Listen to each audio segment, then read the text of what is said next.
जो यहाँ पर अपना बाजार बना के रखे हैं उनको अपना प्रोडक्ट भारत में ही बनाना होगा।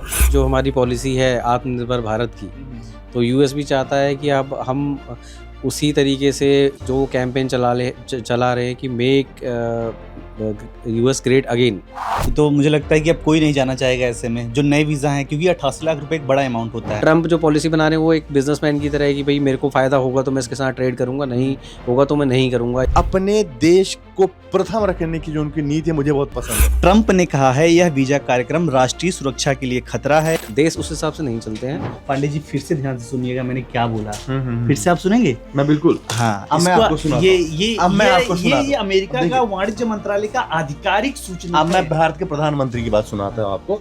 दूसरे देशों पर निर्भरता भारत का सबसे बड़ा दुश्मन, ये भारत के प्रधानमंत्री का बयान है। जो हमारी पॉलिसी है आत्मनिर्भर भारत की, तो यूएस भी चाहता है कि अब हम उसी तरीके से जो कैंपेन चला रहे हैं कि मेक यूएस ग्रेट अगेन। और मुझे भी लगता है कि जो व्यक्ति अमेरिका में काम कर रहा है और पिछले कई वर्षों से काम कर रहा है, तो यहाँ पर आकर के वो नौकरी नहीं खोजेगा, यहाँ पे आकर के खुद का स्टार्टअप शुरू करेगा। और भारत के कई सौ या फिर कई हजार लोग हैं जिनको फिर एक नया रोजगार मिल सकता है, ये अवसर है। मुझे लगता है कि ये बहुत अच्छा अवसर है, लेकिन लॉन्ग टर्म में अपने को बेनिफिट है कि नहीं है। 2014 में जब प्रधानमंत्री नरेंद्र मोदी बने, उसके बाद से एक नीति लागू की गई, मेरा देश पहले, और ये प्रधानमंत्री लगातार बोलते रहे, जिसके बाद उन्होंने बड़े फैसले लेते हुए सबसे पहले ये कहा कि भारत में जितनी भी विदेशी कंपनियां हैं, जितने भी विदेशी कंपनियों के यहाँ पर ब्रांड्स हैं, जो यहाँ पर अपना बाजार बना के रखे हैं, उनको अपना प्रोडक्ट भारत में ही बनाना होगा। और इसके बाद से लगभग भारत में जितनी भी विदेशी कंपनियां हैं उनके अब वो सब भारत में अपना प्रोडक्ट बना रही हैं, यहीं पर बन रहा है। जैसे एप्पल अभी जस्ट लॉन्च हुआ है, और जो अभी लॉन्च हुआ है वो पूरी तरह से भारत में बना हुआ है। और प्रधानमंत्री नरेंद्र मोदी जब भारत के प्रधानमंत्री बने, उसके बाद ट्रंप मोदी के बहुत बड़े फैन रहे, यहाँ तक कि उनके प्रशंसक रहे, उनको बुलाया, उनसे बातचीत भी की, और कई बार उन्होंने बयान भी दिया। और उन्होंने भी अमेरिका में मेरा देश पहले, माय नेशन फर्स्ट, इस नीति को लागू किया। हमेशा से बोलते रहे और उन्होंने लागू कर दिया, जिसके बाद से हमने देखा भी पिछले दिनों के टैरिफ पर बहुत सारी चर्चाएं हुई कि उन्होंने दूसरे देशों से आने वाले जितने भी प्रोडक्ट हैं उन पर टैरिफ लगा दिया। और अब वहाँ पर जो लोग नौकरी करने के लिए जा रहे हैं उन पर अब जो वीज़ा लगता है उस पर एक बड़ा फैसला ले लिया। अब जब से ये फैसला लिया गया है, इस पर बहुत जोरों से चर्चा चल रही है। मैं भी अपने ऑफिस के अंदर जितने भी हमारे साथ सहयोगी बैठे हैं, मैं यहाँ पे बात करूँगा। भरत जी, मैं आपसे सबसे पहले बात करता हूँ। मैंने जैसा कि कहा, मोदी को ट्रंप बहुत लाइक करते रहे, हमेशा प्रशंसा करते रहे, और खास तौर पर इस नीति की। कई बार उन्होंने अपने बयान में कहा है कि नरेंद्र मोदी अपने देश को प्रथम रखने की जो उनकी नीति है मुझे बहुत पसंद है। और कहीं न कहीं वो इंस्पायर भी इसी बात से हुए, और उन्होंने अपने देश में जो लागू किया वो अपने देश को सर्वाधिक सबसे पहले रखने की ही नीति है। इसमें कोई गलत नहीं है कि किसी के साथ वो कुछ गलत कर रहे हैं, अपना देश सबसे पहले। बिल्कुल सही बात है। अगर हम वैसे अगर ये देखें कि नरेंद्र मोदी जी की जो हमारी पॉलिसी है आत्मनिर्भर भारत की, तो यूएस भी चाहता है कि अब हम उसी तरीके से जो कैंपेन चला रहे हैं कि मेक यूएस ग्रेट अगेन।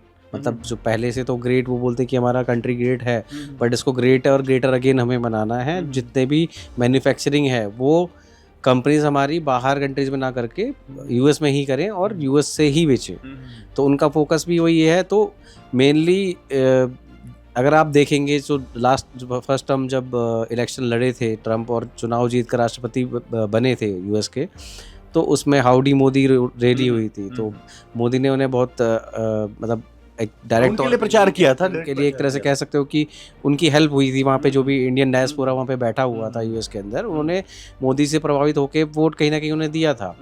अब वो उनकी पॉलिसी से ही सीख रहे हैं। हम ये भी कह सकते हैं कि यूएसए इंडिया की पॉलिसी सीख रहा है, बट कुछ चीज़ें हैं कि 50% सीधे टैरिफ लगा देना, ये सब चीज़ें ये कहीं ना कहीं यूएस के लिए भी नुकसानदेह साबित होंगी आगे। देखिए, मुझे पता नहीं क्यों लगता है, पूरे मैं जब से ये समाचार आया, मैं सुबह से कई सारे प्लेटफॉर्म में चेक कर चुका हूँ, जितने भी न्यूज़ चैनल है, जितने भी अखबार है, जितने भी सोशल मीडिया इन्फ्लुएंसर है, सबको देख रहा हूँ, हर कोई सिर्फ इसके नेगेटिव थॉट्स बता रहा है कि ऐसा हो जाएगा वैसा।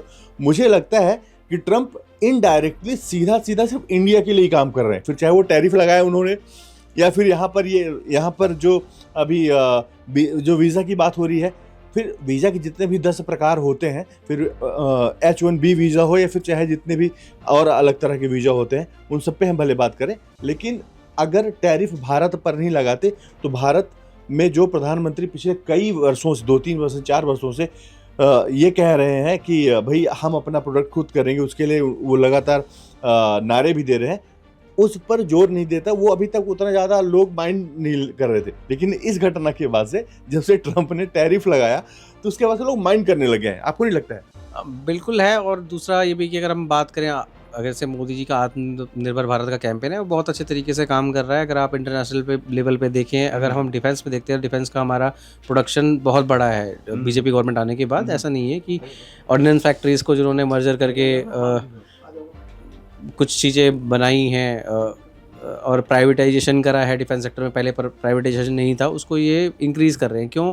ड्रोन्स में बहुत सारे प्राइवेट सेक्टर्स आ गए हैं, IITians हैं जो इन सेक्टर में आ रहे हैं और बहुत अच्छे तरीके से काम कर रहे हैं। अगर मतलब H1 वीज़ा अगर आप बोल रहे हो कि इसको इंडिया में नेगेटिव है, अभी के लिए आप सोच सकते हो नेगेटिव है, बट मेरे हिसाब से अगर हर किसी पर्सन का अपना थॉट पर्सपेक्टिव है, तो मेरे हिसाब से तो ये हमारे लिए अच्छा है, क्योंकि हमारा जो टैलेंट पूल था, IITians थे, वो सब जाके यूएस में जॉब कर रहे हैं, तो हमारा ही जो यूथ है वहाँ जाके काम कर रहा है, और उससे ही तो यूएस बिल्कुल एकदम। अभी मैंने जब शुरुआत की ना, तो मेरे दिमाग में, मैं बहुत सारी चीज़ें पढ़ा, लेकिन मेरे दिमाग में एक ही चीज़ है कि मैं क्यों इसके पॉजिटिव वे में जाके क्यों नहीं, पॉजिटिव पार्ट को क्यों नहीं बोलूँ कि हमारा कितना फ़ायदा है। मतलब नुकसान की जो बातें कर रहे हैं वो अलग बात है कि हम अमेरिका नहीं जा पाएंगे, हमको अब 88 लाख के आसपास देना पड़ जाएगा, वो भी सालाना, हमको हर बार उसको रिवाइव करना पड़ेगा सारी चीज़ें, लेकिन हमारा फ़ायदा कितना होगा डायरेक्ट या इनडायरेक्ट हर तरह से?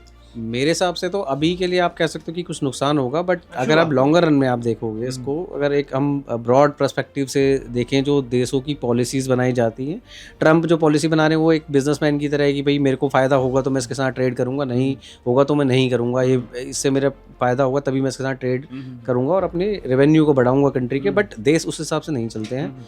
अगर इस हिसाब से चल रहे होते तो इंडिया भी पॉलिसी बनाता है। इंडिया फार्मेसी के बहुत सारे प्रोडक्ट एक्सपोर्ट करता है यूएस को, अगर इंडिया चाहे उस पर उतना ही % टैरिफ अगर थोप देता है। चाइना ने किया। हाँ। चाइना ने शुरू में 34% लगाया तो उसने भी लगा दिया, फिर उन्होंने बढ़ाया तो उसने भी बढ़ा दिया। अभी 124 है 126% टैरिफ अमेरिका ने चाइना पे लगाया है, और चाइना ने भी अगले ही दिन 24 घंटे के भीतर उसने भी उस पर एग्जैक्टली वही नंबर 126 है शायद, उतना ही टैरिफ चाइना ने भी लगा दिया। और सिर्फ चाइना ने ही नहीं, जितने भी देश हैं, कई सारे ऐसे देश भी हैं जहाँ पर अमेरिका ने अभी ये टैरिफ वाले टाइम पर उसने टैरिफ लगा दिया। मैंने कहीं पढ़ा था कोई एक आइसलैंड है जहाँ पर सिर्फ पेंगुइन रहते हैं, मैकडॉल्स है ना, मैकडॉल्स मिलता जुलता उसका कुछ नाम है, और वहाँ पर उसने 10% की टैरिफ लगा दिया। हालांकि जहाँ भी मैंने देखा उसने मजाक में बहुत सारी चीज़ें बोली थी, लेकिन टैरिफ के बाद जो ये हुआ, मुझे लगता है कि ये अपने बेनिफिट के लिए ज़्यादा है। क्या क्या और हो सकते हैं बेनिफिट, आप बताएं। मतलब मेरे हिसाब से तो बेनिफिट बहुत सारे हैं कि अगर हमारा टैलेंट पूल यहीं रुकता है, यहीं रुककर काम करता है, बिजनेसेस क्रिएट करता है, एम्प्लॉयमेंट जनरेट करेगा वो, क्योंकि हमारा ही टैलेंट जा कर के यूएस के लिए काम कर रहा है। तो यूएस की जितनी भी बड़ी कंपनीज हैं उसमें आप देखोगे, जैसे गूगल में सुंदर पिचाई हैं, CEO हैं हमारे। अगर कोई भी बड़ी कंपनी, सीड्स कंपनी, आप सत्या नडेल हैं माइक्रोसॉफ्ट के सीड्स पर बैठे हैं, तो अगर उस तरीके से देखें, उनका जो रिवेन्यू जनरेशन हो रहा है वो सिर्फ हमारे जो यहाँ से लोग वहाँ गए काम करने, उनके हार्ड वर्क से वो अर्निंग कर रहे हैं। नहीं, अर्निंग कर रहे हैं हार्ड वर्क से, हमें ये बात मानते हैं, लेकिन क्या उतना बड़ा पैकेज भारत में मिल पाएगा? जो भारत से चले गया वहाँ पर, तो यहाँ से जाने के पीछे सबसे बड़ा रीज़न था पैकेज। वहाँ पे जो पैकेज मिल रहा है भारत के हिसाब से बहुत ज़्यादा है, और यहाँ पे क्या उतना मिल पाएगा? फिर चाहे मंगलुरु चले जाएँ, चाहे हम हैदराबाद चले जाएँ, या फिर हम इधर गुरुग्राम चले जाएँ, कहीं पर भी मिलेगा क्या उतना बड़ा पैकेज? तो देखो, हम एक्सपेक्ट नहीं कर सकते कि यहाँ मिलेगा, बट हाँ, गवर्नमेंट अगर पॉलिसी लाती है ऐसे लोगों के लिए जो टैलेंटेड हैं उनको बिजनेस में इन्वॉल्व करे, गवर्नमेंट पॉलिसीज़ के अंदर इन्वॉल्व करे कि क्या चेंजेस वो लोग ला सकते हैं। क्योंकि अगर वो यूएस में जाके किसी और कंट्री में जाके अगर आप देखोगे बिजनेसेस में पार्टिसिपेट कर रहे हैं, उन बिजनेस को ग्रो कर रहे हैं, तो क्या भारत के लिए नहीं कर सकते? और वो भारत में रुक कर करें तो उनके लिए कुछ ऐसा प्रावधान गवर्नमेंट को बनाना चाहिए कि उस टैलेंट को हम रोक आप सकें। जो कह रहे हैं मैं उस पर एक बात कहना, अभी जस्ट कुछ दिन पहले ही मैंने पश्चिमी दिल्ली की सांसद जो हैं कमलजीत सहरावत, उनके साथ मैंने इंटरव्यू किया। मैंने उनसे सेम यही एक सवाल पूछा था। उन्होंने इस बात को उन्होंने कहा, इसके पहले भी कई लोगों से मेरी बातचीत में लोगों ने कहा, जो लोग अमेरिका में जॉब कर रहे हैं उनका जितना बड़ा पैकेज है, जब वो वापस आएंगे तो भारत में नौकरी खोजने की जगह खुद का स्टार्टअप लाएंगे और उनके स्टार्टअप को भारत सरकार कैसे सपोर्ट करे, फाइनेंशियली या फिर स्ट्रैटेजिकली, फिर जिस भी तरह से, इस पर ज़्यादा फोकस करें। और मुझे भी लगता है कि जो व्यक्ति अमेरिका में काम कर रहा है और पिछले कई वर्षों से काम कर रहा है, तो यहाँ पर आकर के वो नौकरी नहीं खोजेगा, यहाँ पे आकर के खुद का स्टार्टअप शुरू करेगा और भारत के कई सौ या फिर कई हजार लोग हैं जिनको फिर एक नया रोजगार मिल सकता है। ये अवसर है, मुझे लगता है कि ये बहुत अच्छा अवसर है।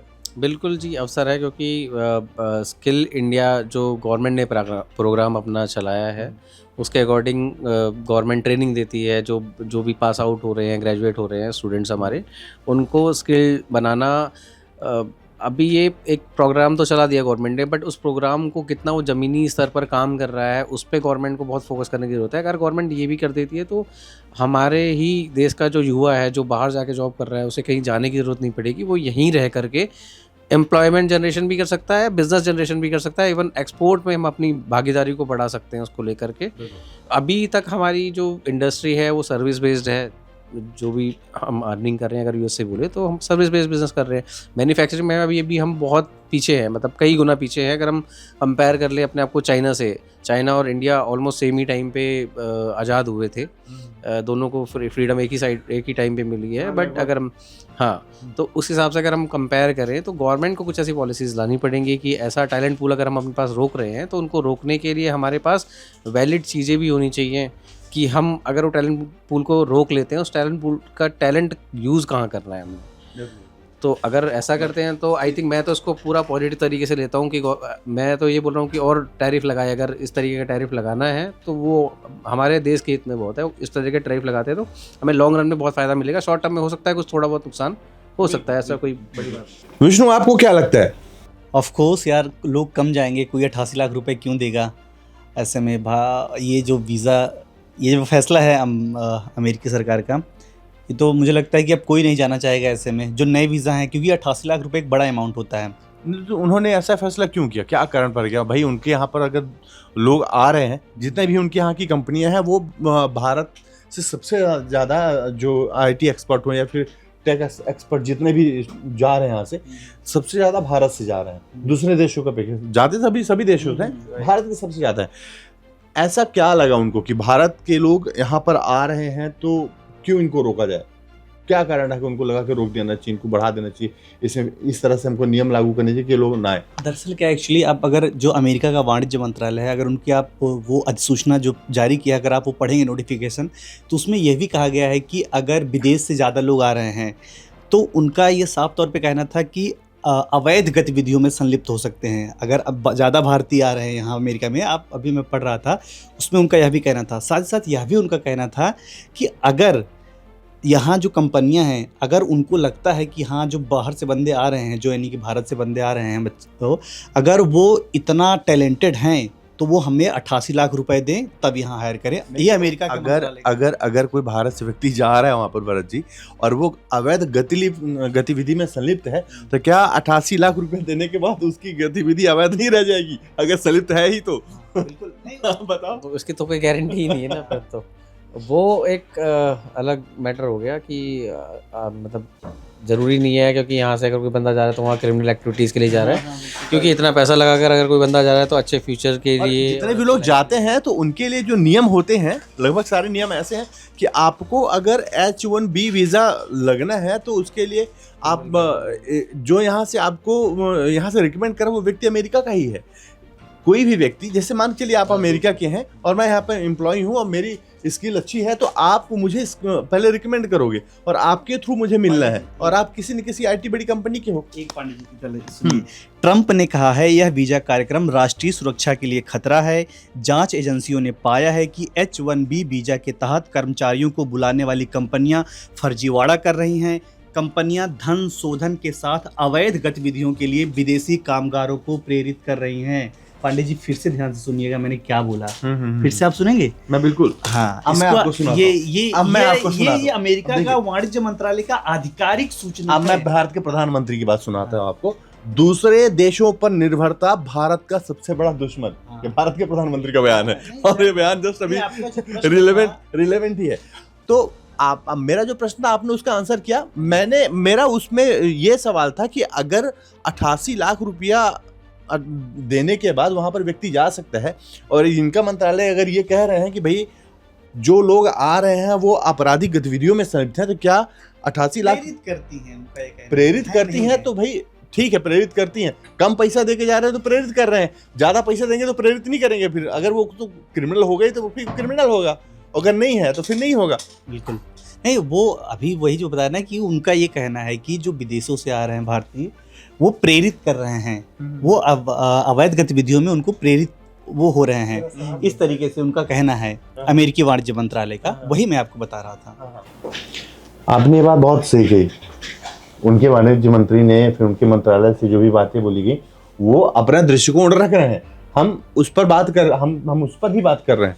लेकिन हमने जैसे शुरुआत में जैसा कि हमने सारी चीज़ों को कहा, क्या आपको नहीं लगता है लॉन्ग टर्म में, अभी कल ही इसका असर नहीं हो अपने को पता चलना है, अब आने वाले 2-3 महीने 4 महीने तक हमको इसका हो सकता है कि असर इसको देखने को तो ना मिले, बहुत बड़ी बात है, अपने को बहुत ज़्यादा नुकसान देखने को मिलेगा। लेकिन लॉन्ग टर्म में अपने को बेनिफिट है कि नहीं है? बिल्कुल है लॉन्ग टर्म में बेनिफिट। मैं पहले भी जैसे आपको बोला कि बेनिफिट लॉन्ग टर्म में आप देखोगे तो बेनिफिट तो हमें है ही। अगर हमारा ऐसा एक कोई कामगार व्यक्ति जिसके पास बहुत टैलेंट है, वो कुछ कर सकता है, कुछ इनोवेशन कर सकता है, कुछ चेंज ला सकता है यहाँ पर, तो ऑब्वियसली बात है हमें बेनिफिट होगा। वो कुछ आइडिया लेके आएगा। आई थिंक मेरे को लगता है कि गवर्नमेंट को इसके लिए एक कोई कमेटी बनानी चाहिए जिसमें कुछ ऐसे लोग जो यहाँ से बाहर जाने की इच्छा रखते हैं, तो उनको किस तरीके से रोका जाए, उनके आइडियाज़ को सुना जाए, उस पर इम्प्लीमेंटेशन किया जाए। अगर वो कुछ ऐसा सब कुछ जैसे सर्च इंजन है, अभी हमारे पास अपना खुद का भारत का सर्च इंजन नहीं है, तो उस टाइप का मॉडल अगर वो बनाना चाहते हैं तो उनकी ईज़ के लिए कि वो उस तरीके का सिस्टम एक बना सकें